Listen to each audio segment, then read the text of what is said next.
तो मारुति ने अपनी एक न्यू एसयूवी विक्टोरिस को रिवील कर दिया है। ये वही गाड़ी है जिसे हम कुछ दिनों पहले तक एस्कीडो बुला रहे थे। इस गाड़ी में ग्रैंड विटारा वाला ही प्लेटफॉर्म आता है एंड इस गाड़ी में ग्रैंड विटारा वाले इंजन यूज होते हैं, पेट्रोल, सीएनजी और हाइब्रिड के। हालांकि इस गाड़ी में ग्रैंड विटारा के कंपैरिजन में थोड़ी ज्यादा माइलेज क्लेम की जाती है। इस गाड़ी के हाइब्रिड वेरिएंट में 28.65 kmpl की माइलेज क्लेम की जाती है, जो कि बेस्ट इन सेगमेंट है। बाकी बात की जाए फीचर्स की तो ये गाड़ी फुली लोडेड है, जैसे कि इस गाड़ी में ADAS level 2, 10.1 inch touch screen with infinity 8 speakers, Dolby Atmos, panoramic sunroof etcetera आते हैं। सेफ्टी के मामले में भी ये गाड़ी पीछे नहीं है, क्योंकि इस गाड़ी ने भारत एनकैप के क्रैश टेस्ट में 5 आउट ऑफ 5 स्टार की सेफ्टी रेटिंग स्कोर करी है। डिटेल में देखें तो एडल्ट ऑक्यूपेंट्स के लिए 31.66 आउट ऑफ 32, जबकि चाइल्ड ऑक्यूपेंट्स के लिए 43 आउट ऑफ 49 पॉइंट्स इस गाड़ी ने स्कोर किया है। लुक्स वाइज भी ये गाड़ी काफी अच्छी दिखती है ग्रैंड विटारा के कंपैरिजन में, स्पेशली रेड कलर में। अभी तक इस गाड़ी की प्राइसेस को रिवील नहीं की गई है, जो कि शायद अक्टूबर में रिवील की जा सकती है। तो आप देख रहे संडे कार न्यूज का एक और नया एपिसोड से चलिए आगे बढ़ते हैं। तो टाटा नेक्सॉन ईवी में जल्दी ही ADAS ऐड हो सकता है। इस गाड़ी में एक नया एम्पावर्ड प्लस ए वेरिएंट लॉन्च हो सकता है, जिसमें कि आपको डार्क और रेड डार्क एडिशंस भी देखने को मिल सकते हैं। ये वेरिएंट शायद इस महीने के आखिर तक या फिर अक्टूबर में लॉन्च हो सकता है एंड ये करीब 1 लाख रुपए महंगा हो सकता है एम्पावर्ड प्लस के कंपैरिजन में। बात करें अगली अपडेट की तो सुप्रीम कोर्ट में एक PIL फाइल की गई थी E20 पेट्रोल को लेकर। सो एक्चुअली एक एडवोकेट ने सरकार की जो इथेनॉल ब्लेंडिंग प्रोग्राम है उसे चैलेंज करते हुए एक पिटीशन फाइल करी थी, क्योंकि इंडिया की सड़कों पर ऐसी गाड़ियां भी चलती है जो कि E20 कंप्लाइंट नहीं है। उन गाड़ियों के लिए E10, E5 या फिर इथेनॉल फ्री पेट्रोल होना चाहिए। तो इस मामले की जो हियरिंग थी वो सितंबर 1 तारीख को थी। तो भाई हियरिंग के दिन सुप्रीम कोर्ट ने इस पिटीशन को डिसमिस कर दिया है। उनका कहना है कि इस इथेनॉल ब्लेंडिंग की वजह से इंडिया को काफी ज्यादा फायदा हो रहा है। इंडिया की जो ऑयल इंपोर्ट्स है वो काफी कम हो चुकी है एंड फार्मर्स को भी काफी ज्यादा बेनिफिट्स हो रहे हैं। लेकिन असली सच्चाई ये है कि इंडिया को कम और नितिन गडकरी जी को काफी ज्यादा फायदा हो रहा है। अगर आपको नहीं पता है तो मैं आपको बता दूं, तो जो इथेनॉल पेट्रोल में ब्लेंड हो रहा है वो नितिन गडकरी के बेटे की फैक्ट्री से आती है। BYD इंडिया ने 10,000 यूनिट्स के सेल्स माइलस्टोन को क्रॉस कर दिया है। ये लोग इंडिया में 2021 में आए थे अपनी E6 MPV के साथ। हाल फिलहाल BYD के 4 प्रोडक्ट इंडिया में बिकते हैं, सील, सी लायन, एटो 3 और E-Max 7 MPV। बाकी ऐसी भी रिपोर्ट्स आ रही है कि BYD एक न्यू SUV एटो 2 को इंडिया में लॉन्च कर सकती है आने वाले महीनों में, क्योंकि इस गाड़ी को इंडिया में टेस्ट होते हुए भी देखा गया है। वेन्यू के नेक्स्ट जनरेशन को टेस्ट होते हुए देखा गया है। इन स्पाई शॉट्स में आप इस गाड़ी का इंटीरियर देख सकते हैं, जिसमें कि आपको 10.2 इंच की डुअल स्क्रीन मिलने वाली है डैशबोर्ड पर, जिसकी वजह से इस गाड़ी का जो इंटीरियर है वो काफी प्रीमियम दिखता है हाल फिलहाल बिक रहे वेन्यू के कंपैरिजन में। लॉन्च डेट की बात की जाए तो आप लोगों को इस गाड़ी का लॉन्च डेट पता होना ही चाहिए अगर आप मेरे वीडियोस देखते हैं तो, क्योंकि अभी तक मैंने इस गाड़ी का लॉन्च डेट 100 से भी ज्यादा बार बोल चुका हूँ। चलो फिर भी एक और बार इस गाड़ी का लॉन्च डेट मैं आपको बता देता हूँ। नेक्स्ट जनरेशन वेन्यू अक्टूबर 24 को लॉन्च होने वाली है। क्रेटा में एक न्यू किंग एडिशन को लॉन्च किया गया है। असल में एक नहीं बल्कि 3 एडिशन है, किंग, किंग नाइट और किंग लिमिटेड। किंग एडिशन इस गाड़ी के पेट्रोल, डीजल, मैनुअल, ऑटोमेटिक सभी के साथ आता है। क्रेटा किंग में क्या कुछ एक्स्ट्रा मिलता है वो आप अपनी स्क्रीन पर देख सकते हो, जबकि किंग नाइट और किंग लिमिटेड सिर्फ SX ऑप्शनल वेरिएंट के पेट्रोल, CVT और डीजल ऑटोमेटिक के साथ आते हैं। इनमें क्या कुछ एक्स्ट्रा मिलता है वो आप अपनी स्क्रीन पर देख सकते हो।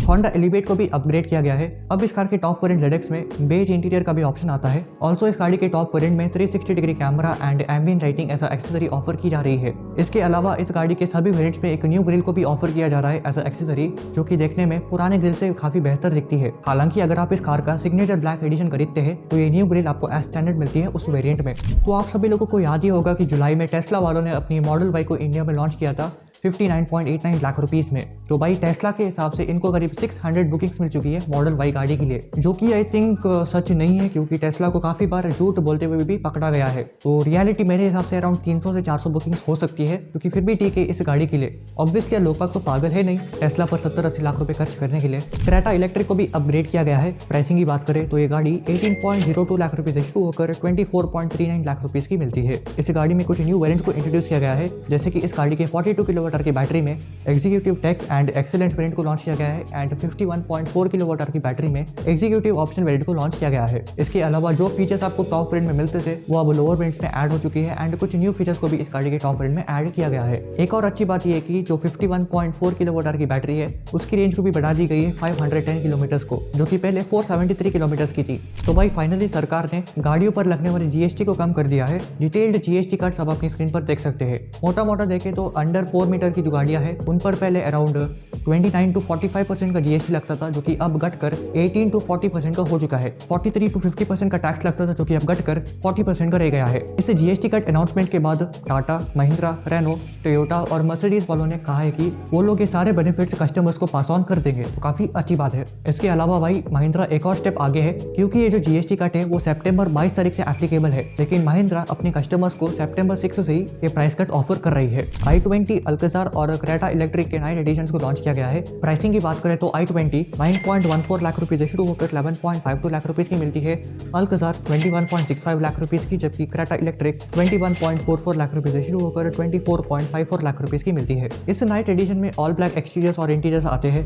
इसके अलावा i20 और अल्कजार के कुछ वेरिएंट्स में कुछ न्यू फीचर्स को भी ऐड किए गए हैं। Hyundai Aura के SX वेरिएंट में अब ऑटोमेटिक क्लाइमेट कंट्रोल आता है, जिसकी वजह से इस वेरिएंट की प्राइस को करीब 9,000 रुपए से बढ़ा दिया गया है। प्राइसिंग की बात करें तो इस वेरिएंट का मैनुअल ट्रांसमिशन 8.24 लाख रुपए का मिलता है, जबकि CNG 9.2 लाख रुपए का। भाई इस हफ्ते Hyundai वालों ने कमाल ही कर दिया, 4 से 5 गाड़ियों को इस हफ्ते अपडेट कर दिया है उन लोगों ने। Citroen Basalt X को लॉन्च किया गया है, 7.95 लाख रुपए से शुरू होकर 12.89 लाख रुपए की मिलती है, यानी कि पहले के कंपैरिजन में ये गाड़ी करीब 37,000 रुपए से 1,07,000 रुपए तक सस्ती हो चुकी है। एंड ये जो प्राइसिंग है ना, ये न्यू जीएसटी के अंडर आती है, जिसकी वजह से ये 22 सितंबर से एप्लीकेबल है।